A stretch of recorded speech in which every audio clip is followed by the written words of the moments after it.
Assalamu alaikum. Welcome to Psychic Learners Academy by Bia Baloch. My name is Nooreen Fatima. Okay, I'm really sorry. Last chapter में 2 topic छूट गए थे मुझसे गलती से, तो मैं उसको पहले पढ़ाऊँगी, फिर उसके बाद हम नेक्स्ट चैप्टर पे जाएंगे। तो हम डिस्कस कर रहे थे जेंडर डिफरेंसेस इन पर्सनालिटी।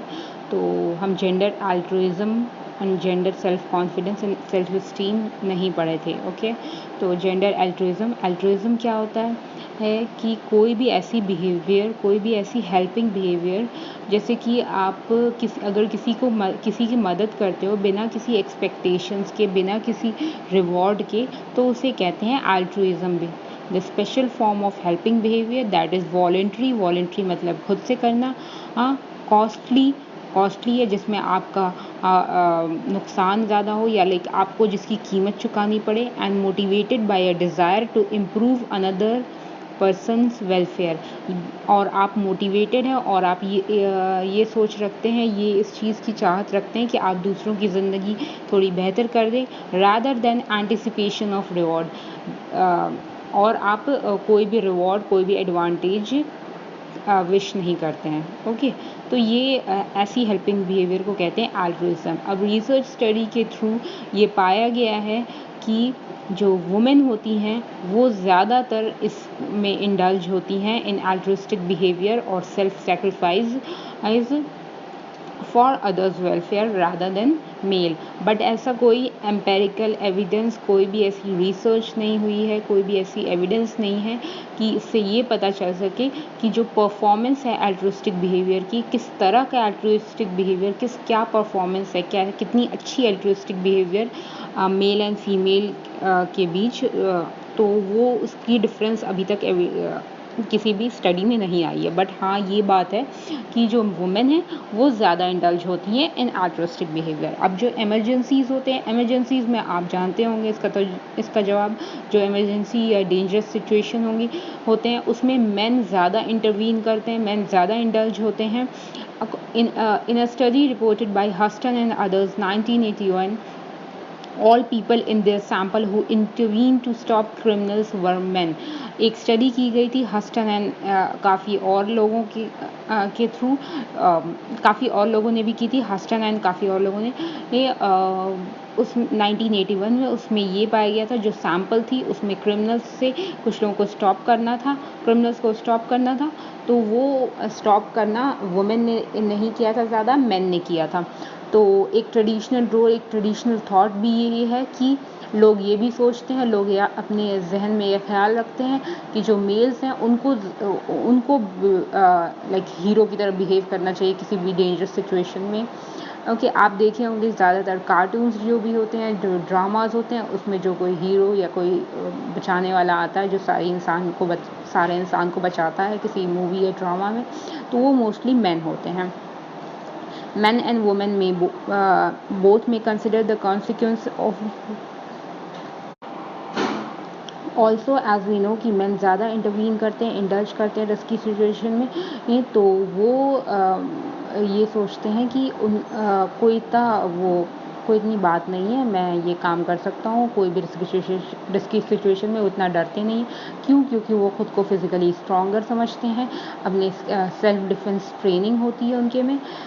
तो एक तरह से ये ले सकते हैं इन इमरजेंसी सिचुएशन। इसको थोड़ा और एक्सप्लेन कर लीजिएगा, आप लोग पढ़ लेंगे। Gender self confidence and self esteem. कभी किसी न्यू टास्क को, कोई नया काम को करना होता है, तो फीमेल्स ज़्यादा हेसिटेट करती हैं मोर देन मैन, यानी कि फीमेल्स उस काम को नहीं करती हैं ज़्यादा, मैन ज़्यादा करते हैं, वो ज़्यादा किसी भी नए काम में इन्वॉल्व हो जाते हैं। ऑल्सो कभी कभी कोई काम दे दिया जाता है जो लड़कों वाला होता है,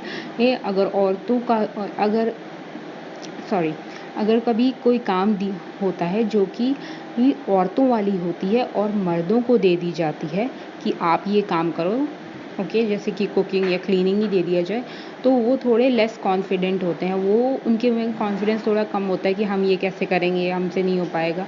और ऐसे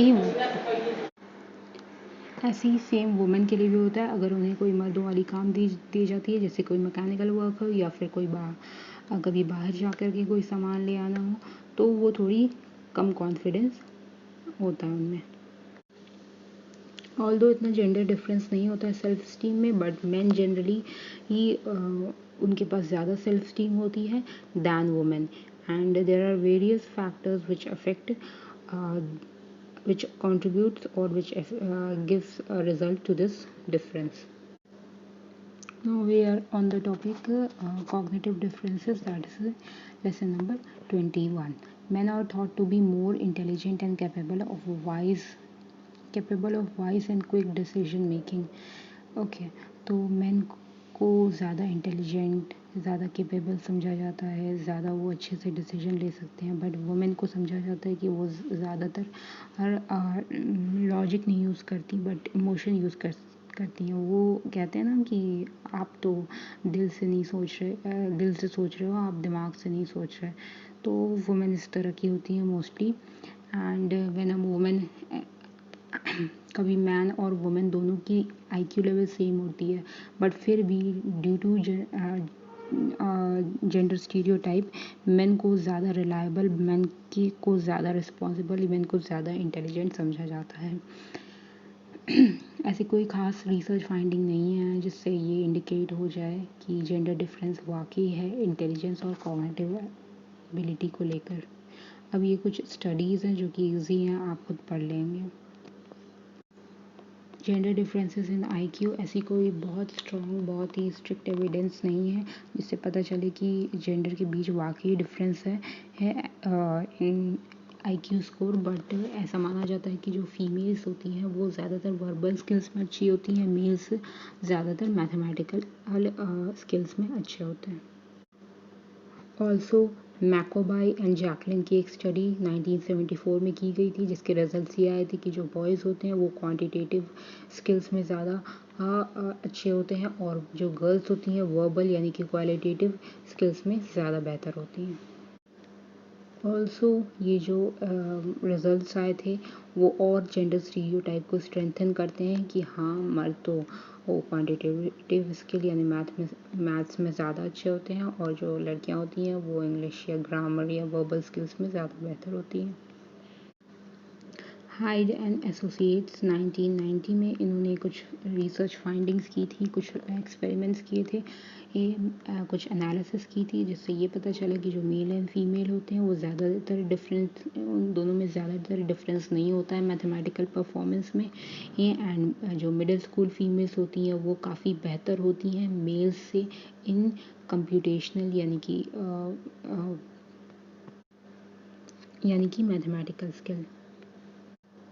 आप इनके स्टडी को ये फाइंडिंग्स का जो एक्सप्लेनेशन दिया हुआ है हाइड एंड एसोसिएट्स का, ये आप अच्छे से पढ़ना है। इसमें आप जब ये पैराग्राफ पढ़ोगे ना तो आपको सब कुछ समझ में आ जाएगा। ये एक पूरी उनकी एनालिसिस की ही रिजल्ट्स हैं। It's very easy, so I am not explaining, okay.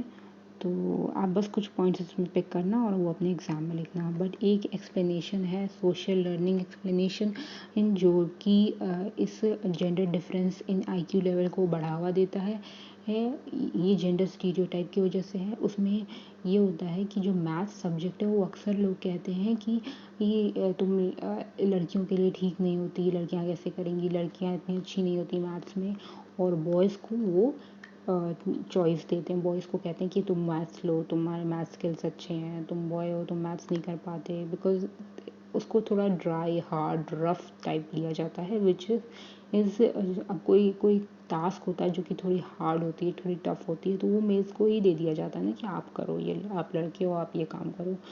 तो इसीलिए ये भी एक रीज़न है। फिर है gender and verbal ability, same वही ट्रेंड है इसमें ये जैसे कि आईक्यू में था, बट यही डिफरेंस है कि उसमें मेल्स को फेवर किया जा रहा था आईक्यू में, इधर फीमेल्स को आईक्यू में वर्बल एबिलिटी में फेवर किया जा रहा। इसमें ये लोग ये कहते हैं, कुछ रिसर्च फाइंडिंग ये कहती है कि जो फीमेल्स होती हैं वो हर एज की उनमें वर्बल एबिलिटी, वर्बल स्किल्स ज़्यादा बेहतर होते हैं than males. Even female children जो फीमेल चिल्ड्रन, फीमेल बच्चियाँ होती हैं, लड़कियाँ बच्चियाँ, तो वो बॉयज़ से ज़्यादा पहले बोलना स्टार्ट कर देती हैं इन देयर स्कूल ईयर्स या फिर बचपन में भी। ऑल्सो उनकी रीडिंग एबिलिटीज़, उनकी वोकैबुलरीज काफ़ी बेहतर होती है। कुछ लिटरेचर रिव्यूज़ भी ये शो करते हैं कि फीमेल्स उनको ज़्यादा एडवांटेज है, वो ज़्यादा बेहतर करती हैं, उनकी परफॉर्मेंस ज़्यादा बेहतर होती है than males in verbal task. And जब लैंग्वेज की बात की जाए तो औरतें यानी कि फीमेल्स ज़्यादा बेहतर होती हैं इन कंपैरिजन टू बॉयज़ और मैन। और ये ट्रेंड, ये स्टीरियोटाइप बहुत पहले से देखा जा रहा है, बचपन से देखा जा रहा है, फिर स्कूलिंग में दिखती है, फिर उसके बाद लेटर एडल्टहुड में।